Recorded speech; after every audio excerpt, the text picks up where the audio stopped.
بسم اللہ الرحمن الرحیم۔ صاف دل انسان کی 5 نشانیاں۔ نبی کریم صلی اللہ علیہ وآلہ وسلم کا یہ فرمان ضرور سن لو۔ بخاری شریف کے باب الادب میں حضرت اسماء بنت یزید بیان فرماتی ہیں کہ نبی کریم صلی اللہ علیہ وآلہ وسلم نے فرمایا، اچھے انسان کے اندر یہ 2 نشانیاں ہوتی ہیں، جبکہ برے انسان کے اندر 3 نشانیاں پائی جاتی ہیں۔ بسم اللہ الرحمن الرحیم۔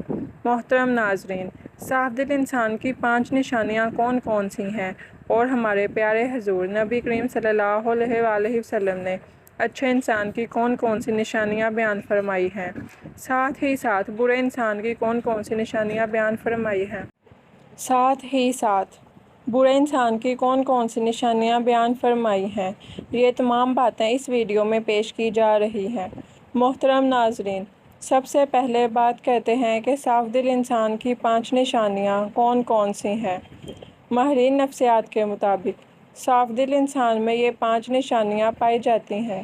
نمبر 1، ایسا شخص جو بہت جذباتی ہو جاتا ہے، یعنی جب اس کے سامنے کوئی غلط بات کی جائے تو اس بات سے قطع نظر کہ آگے کون کون بیٹھا ہے یا اس کے جذباتی پن کے کیا کیا نقصانات ہو سکتے ہیں، وہ کھل کر اپنی سچائی کا اظہار کرے گا اور اس مقصد کے لیے جذبات کا سہارا لے گا۔ نمبر 2، ایسا شخص جس کا غصہ تھوڑی دیر کے لیے ہوگا، یعنی جیسے وہ بہت جلد جذباتی ہو جاتا ہے اور سامنے والے سے ڈر جاتا ہے، ویسے ہی بہت جلد ٹھنڈا بھی ہو جاتا ہے اور پھر سے بالکل ایسے ہو جاتا ہے کہ جیسے کچھ ہوا ہی نہیں۔ نمبر 3، ماہرین نفسیات کہتے ہیں کہ ایسا شخص نہایت حساس طبیعت کا مالک ہوتا ہے اور لوگوں کے تلخ رویے اسے بہت تکلیف دیتے ہیں، یعنی ایک صاف دل انسان جب کسی کا تلخ رویہ دیکھتا ہے تو اندر سے ٹوٹ جاتا ہے۔ نمبر 4، ایسا شخص جو ہر رشتے کو دماغ کی بجائے اپنے دل سے نبھائے گا، یعنی جس کے ساتھ تعلق نبھائے گا دل سے نبھائے گا، پورے کا پورا اسی کا ہو جائے گا اور ہر دم اس کی خیر اور بھلائی کے لیے بے قرار رہے گا۔ نمبر 5، ماہرین نفسیات کے مطابق ایک اچھے اور صاف دل انسان کی 5ویں نشانی یہ ہے کہ ایسا شخص کبھی کسی کے دل میں اپنے لیے وہ خلوص اور وہ محبت نہیں جگا پائے گا جو وہ دوسروں کے لیے محسوس کرتا ہے، جبکہ اس کے برعکس چالاک، ہوشیار، مکار اور چاپلوس قسم کے لوگ سب کے پیارے ہوتے ہیں۔ محترم ناظرین، یہ وہ 5 نشانیاں ہیں جو ایک صاف دل انسان کے لیے ماہر نفسیات بتاتے ہیں۔ آئیے اب اس کائنات کے سب سے بڑے امام اور پیشوا نبی آخر الزماں حضرت محمد مصطفیٰ صلی اللہ علیہ وآلہ وسلم کی زبان اقدس سے جانتے ہیں کہ اچھے اور صاف دل انسان کی کیا خوبیاں ہیں۔ امام بخاری رحمۃ اللہ علیہ نے کتاب الادب میں لکھا ہے کہ حضرت اسماء رضی اللہ تعالیٰ عنہا فرماتی ہیں کہ ایک دن جناب رسول صلی اللہ علیہ وآلہ وسلم نے فرمایا کہ کیا میں تمہیں تمہارے اچھے لوگوں کے بارے میں نہ بتاؤں؟ صحابہ رضوان اللہ علیہ نے عرض کیا، یا رسول اللہ صلی اللہ علیہ وآلہ وسلم، ضرور آگاہ فرمائیں۔ جناب نبی اکرم صلی اللہ علیہ وآلہ وسلم نے فرمایا، وہ لوگ جنہیں دیکھا جائے تو خدا یاد آ جائے، یعنی جن لوگوں کو دیکھ کر خدا یاد آ جائے وہ تم میں سے اچھے لوگ ہیں۔ اس کی 2 صورتیں بیان کی جاتی ہیں۔ پہلی صورت یہ ہے کہ وہ اللہ تعالیٰ کے نیک بندے جن کی عبادت، نیکی اور تقویٰ کی جھلک ان کے چہروں پر نور کی صورت میں دکھائی دیتی ہے اور انہیں دیکھ کر دل میں خیال آتا ہے کہ اس قدر بارونق اور پر نور چہرہ کسی اللہ والے کا ہی ہو سکتا ہے۔ عام طور پر انسان کے اندر کی کیفیات کی باطنی حالت کا عکاس ہوتا ہے، غصہ ہو یا خوشی، غم ہو یا راحت، ناراضگی ہو یا رضامندی، انسان کے چہرے سے اس کا پتہ چل جاتا ہے۔ اسی طرح انسان کے نیک اعمال اور برے اعمال کے اثرات بھی چہرے سے ظاہر ہوتے ہیں۔ بخاری شریف کی ایک اور روایت کے مطابق حضرت محمد صلی اللہ علیہ وآلہ وسلم نے اپنے ایک خواب کا منظر بیان فرمایا کہ میں نے ایسے لوگوں کا ایک ہجوم دیکھا جن کے چہروں کی کیفیت یہ تھی کہ چہرے کا نصف حصہ خوبصورت اور باقی نصف حصہ بدصورت تھا۔ فرشتوں سے پوچھا کہ یہ کون لوگ ہیں؟ انہوں نے بتایا کہ یہ آپ کی امت کے وہ لوگ ہیں جو اچھے اور برے اعمال غلط ملت کرتے رہے ہیں، اعمال صالحہ بھی انہوں نے کیے ہیں اور اعمال صالح میں بھی پیچھے نہیں رہے۔ ان کے نیک اعمال ان کے چہروں پر حسن کی صورت میں نظر آ رہے ہیں اور برے اعمال چہروں پر بدصورتی کے طور پر نمایاں ہیں۔ اس لیے اللہ تبارک و تعالیٰ کے نیک اور مخلص بندوں کے چہروں پر ان کے خلوص اور نیک اعمال کا نور ہوتا ہے، اور ان کے پر رونق اور نورانی چہروں کو دیکھ کر خدا کی یاد تازہ ہو جاتی ہے۔ جبکہ دوسری صورت میں اس کا ایک اور معنی یہ بھی کیا جاتا ہے کہ وہ لوگ جن کے اعمال و حرکات، ان کا اٹھنا بیٹھنا، لین دین، عبادات، معمولات اور اخلاق و معاملات اللہ تعالیٰ اور رسول خدا صلی اللہ علیہ وآلہ وسلم کے احکامات کے مطابق ہوتے ہیں، انہیں دیکھ کر ایک مسلمان کی عملی زندگی کا نقشہ سامنے آ جاتا ہے اور خدا یاد آتا ہے۔ بہرحال نبی کریم صلی اللہ علیہ وآلہ وسلم نے فرمایا کہ تم میں سے اچھے لوگ وہ ہیں جنہیں دیکھ کر خدا یاد آ جائے۔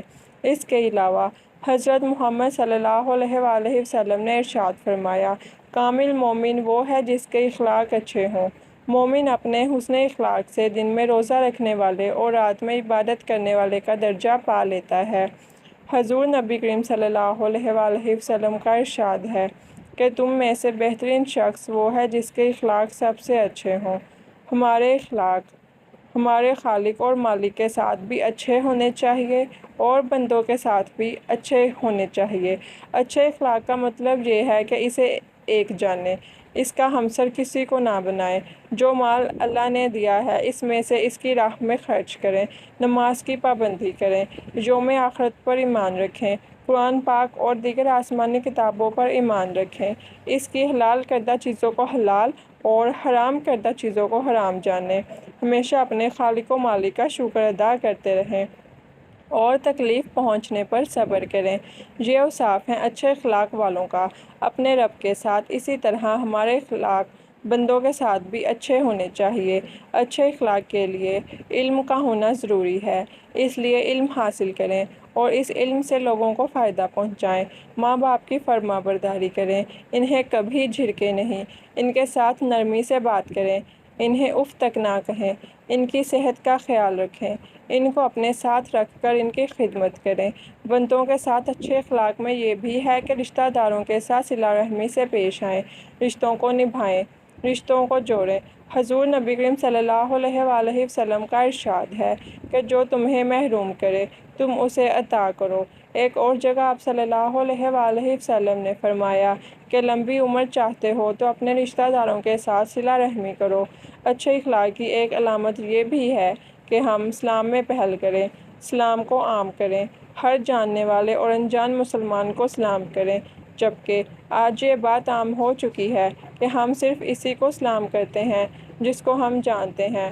محترم ناظرین، جہاں نبی کریم صلی اللہ علیہ وآلہ وسلم نے اچھے لوگوں کی دو خصوصیات بیان فرمائی ہیں، وہیں پر فرمایا کہ میں تمہیں تمہارے برے لوگوں کے بارے میں نہ بتاؤں؟ صحابہ کرام رضوان اللہ نے عرض کیا، یا رسول اللہ صلی اللہ علیہ وآلہ وسلم، ضرور ارشاد فرمائیں۔ آپ صلی اللہ علیہ وآلہ وسلم نے 3 باتوں کا ذکر فرمایا۔ ایک یہ کہ چغلیاں کھانے والے، یعنی ایک دوسرے کی چغلی کرنے والے لوگ، چغلی کہتے ہیں ایک دوسرے کو خواہ کی باتیں پہنچانے والے، ایک کے بعد دوسرے کے آگے، دوسرے کے بعد تیسرے کے آگے اور تیسرے کی بات چوتھے کے آگے۔ اس کا ہمارے ہاں عام طور پر رواج پایا جاتا ہے اور ہم میں سے بہت سے لوگوں کی یہ عادت بن گئی ہے کہ بلا وجہ لوگوں کو یہ بتاتے رہتے ہیں کہ فلاں تمہارے بارے میں یہ کہہ رہا تھا اور فلاں جگہ تمہارے بارے میں یہ باتیں ہو رہی تھیں۔ بلا ضرورت ایسی باتیں کرنا گناہ کبیرہ میں شمار کیا جاتا ہے، لیکن ہمارے ہاں سرے سے اس کو گناہ ہی نہیں سمجھا جاتا، حالانکہ یہ باتیں اکثر جھگڑوں کا باعث بنتی ہیں۔ ہمارے معاشرے میں ہونے والے باہمی تنازعات اور جھگڑوں کی وجہ تلاش کی جائے تو اکثر تنازعات کے پس منظر میں کوئی نہ کوئی چغلی کار فرما ہوتی ہے، چنانچہ یہ بہت برا عمل ہے اور اسے حضرت محمد صلی اللہ علیہ وآلہ وسلم نے برے لوگوں کی علامت قرار دیا ہے۔ دوسری بات فرمائی کہ دوستوں کے درمیان فساد ڈالنے والے برے لوگوں میں شمار ہوتے ہیں۔ یہ بھی ایک معاشرتی بیماری ہے کہ چند دوست اکٹھے محبت و اعتماد کے ساتھ رہ رہے ہیں، اگر کوئی آدمی ان کے درمیان غلط فہمیاں ڈال کر ان کی دوستی کو دشمنی میں بدل دیتا ہے تو وہ بہت بری حرکت کا مرتکب ہوتا ہے۔ اسی طرح ایک خاندان محبت و اعتماد کے ساتھ زندگی بسر کر رہا ہے اور کوئی شخص دخل دے کر ان کی محبت و اعتماد کی فضا کو خراب کر دیتا ہے تو وہ کوئی اچھا کام نہیں کر رہا۔ محبت و اعتماد کی فضا خاندانوں میں ہو، دوستوں میں ہو، مشترکہ کام کرنے والوں میں ہو، اس میں فساد ڈالنے والوں کو حضرت محمد صلی اللہ علیہ وآلہ وسلم نے برے لوگوں میں شمار کیا ہے۔ تیسری بات، حضور صلی اللہ علیہ وآلہ وسلم نے فرمائی کہ شریف اور باعزت لوگوں میں عیب تلاش کر کے انہیں بدنام کرنے والے بھی برے لوگ ہوتے ہیں۔ عیب اور کمزوری سے کوئی شخص پاک نہیں ہے، لیکن اللہ تعالیٰ اپنے فضل و کرم کے ساتھ اکثر لوگوں کا پردہ رکھتے ہیں۔ اب ایک شخص عزت کے ساتھ زندگی بسر کر رہا ہے، لوگ اس کا احترام کرتے ہیں اور اسے اچھا آدمی سمجھتے ہیں، لیکن کوئی شخص بلا وجہ اس کی ٹوہ میں لگا رہتا ہے کہ اس کی کوئی کمزوری ہاتھ لگے تو اسے بدنام کروں، اس کا کوئی عیب میرے علم میں آئے تو اس کا پروپیگنڈا کر کے اس کی عزت کو خراب کروں۔ لوگوں کے اعتراض کرنے کے لیے ٹوہ میں رہنا، خاص طور پر معزز اور شریف لوگوں کے حالات کا تجسس کر کے ان کے عیوب ڈھونڈنا اور پھر انہیں منتشر کر کے ان کی بدنامی اور بے عزتی کا باعث بنانا کوئی اچھی صفت نہیں ہے۔ آن حضرت صلی اللہ علیہ وآلہ وسلم نے ایسا مزاج رکھنے والوں کو برے لوگ قرار دیا ہے۔ میں اپنے محترم ناظرین سے یہ عرض کرنا چاہتی ہوں کہ یہ تینوں خرابیاں آج ہمارے درمیان موجود ہیں اور جو کہ ہم ان کے عادی ہو گئے ہیں، اس لیے ہمیں یہ محسوس نہیں ہوتی اور ہم بلا تکلف یہ حرکتیں کرتے چلے جاتے ہیں۔ ہمیں حضرت محمد صلی اللہ علیہ وآلہ وسلم کے اس ارشاد گرامی کا بہت بڑا مطالعہ کرنا چاہیے، اس پر غور کرنا چاہیے اور پھر اپنے معاملات اور مزاج جو عادات پر بھی نظر ڈال کر اپنی کمزوریوں کو محسوس کرتے ہوئے اصلاح کی کوشش کرنی چاہیے۔ اللہ تعالیٰ سے دعا ہے کہ ہمیں ان بڑی بڑی معاشرتی برائیوں سے محفوظ فرمائے اور ہمیں ان لوگوں کے رستے پر چلنے کی توفیق عطا فرمائے جن کو نبی کریم صلی اللہ علیہ وآلہ وسلم نے اچھے لوگ قرار دیا ہے۔